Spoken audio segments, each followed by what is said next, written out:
Na ji wani clip na dan uwa Dr. Sani Umar Rijiyar lemo hafizahullahu ta'ala. Iyali na ta kunna mu yana magana da ɗalibai ya ce fa shi almajiri ne, ɗalibi ne fa bi ma'anar kalima, ba fa wai tawali'u bane, da gaske almajirin ne. Amma ka je ka duba sirarsa tun haihuwarsa a Makka, digirinsa first class, MSc first class, PhD distinction. Da kammala wannan ya dawo ka duba mu'allafat nasa, amma duk da wanne ya ce ba fa tawali'u bane, da gaske ɗalibin ne shi. Kuma har ga Allah da gaskiyan yake faɗa. Amma kashi 90 cikin 100 masu karantarwa in suka zo gabansa almajirai ne.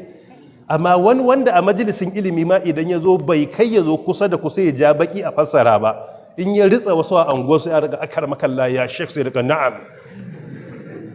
To harka ta ilimi sai mun bi ta a hankali, in ba haka ba kana fara karatu baka koshi ba sai jahilai su mai da kai shehi.